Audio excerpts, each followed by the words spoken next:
In the 19th century, people witnessed a war that didn't last for 10 or 20 years, but only for 38 minutes. It was the first time in history that a war ended before the news of it could even spread. The Anglo-Zanzibar War fought in Africa was awarded a world record by the Guinness Book as the shortest war in history.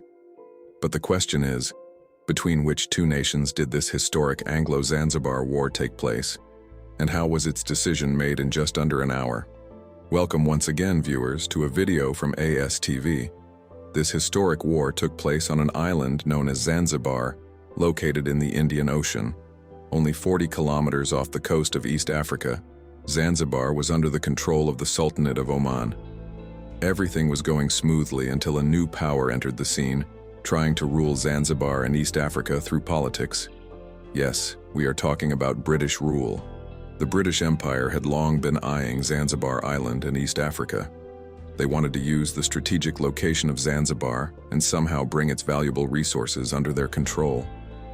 The British considered themselves highly superior, especially compared to Eastern countries like India, Africa, and many Arab nations. But since Zanzibar Island was under Oman's control, the British dream could not come true until it was removed from Omani control. At that time, the Sultan of Oman was Said bin Sultan, a strict ruler who would not compromise on his principles. That's why he was often known as the Lion of Oman. Obviously, as long as he was around, it was impossible for the British Empire to gain control over any part of Oman.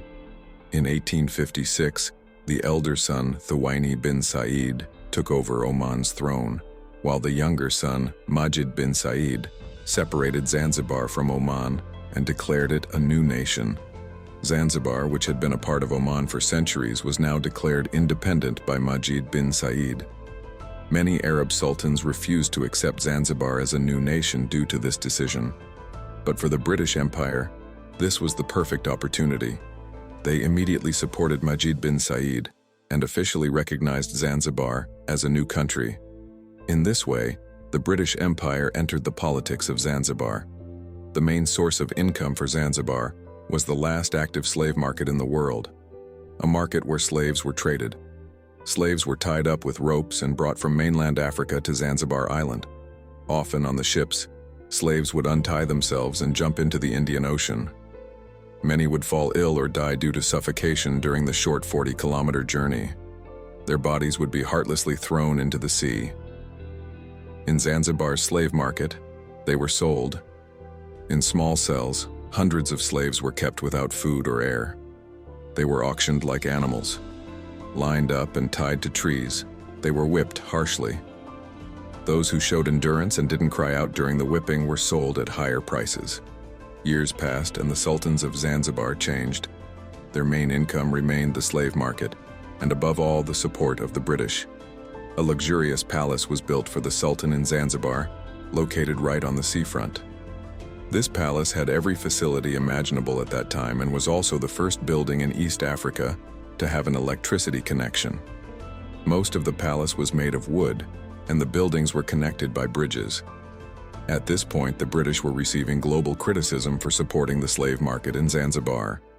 So they pressured the Sultan of Zanzibar to shut it down. After much effort and several agreements, in 1873 the last slave market was permanently shut down. One thing was now clear: the British grip over Zanzibar was becoming stronger.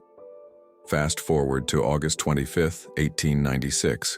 The pro-British Sultan suddenly died. It turned out he had been poisoned by his cousin Khalid bin Bargash, who took over as the new Sultan without British approval. The British had wanted the next Sultan to be someone of their choice, specifically Hamoud bin Mohammed. When the British found out about Khalid bin Bargash's conspiracy, they sent a message to his palace. It was a clear and direct threat.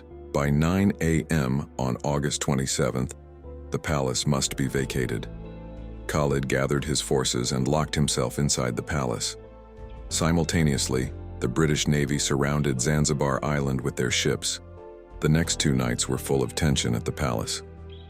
On the morning of August 27th at 8 a.m., an hour before the ultimatum ended, the British Council received a message from Sultan Khalid saying he was ready to resolve the matter through negotiation. The British replied, "Negotiation is only possible if you agree to our conditions." At 8:30 a.m., Khalid sent another message. "I have no intention of giving up the throne of Zanzibar, and I don't think the British dare to fight us." The British Council responded, "We also don't intend to attack, but that doesn't mean we can't."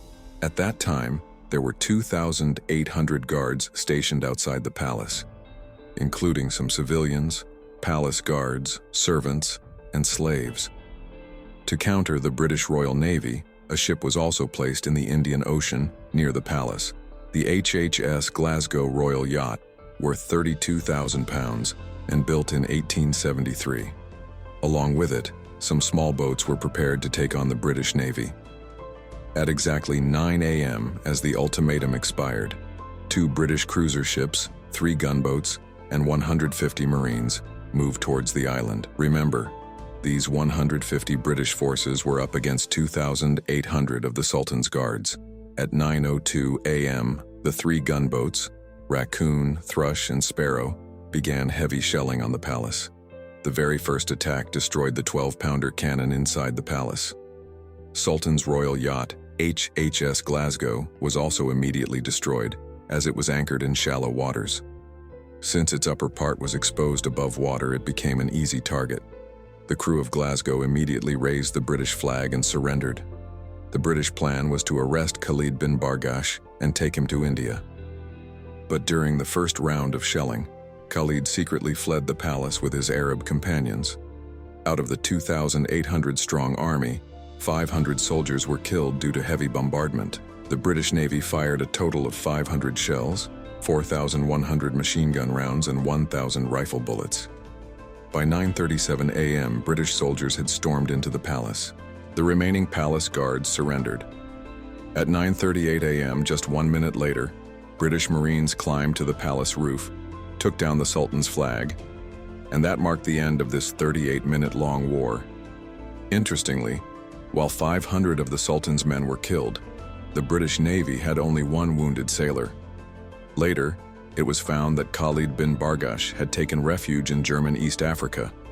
At that time, the 2 big powers in East Africa were the British and the Germans.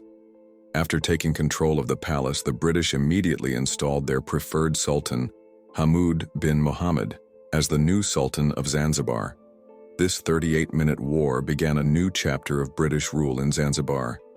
Zanzibar became an indirect British colony under Sultan Hamoud's leadership, and within the next 10 years, 17,200 Zanzibari slaves were freed, and the slave culture was eradicated from every corner of Zanzibar.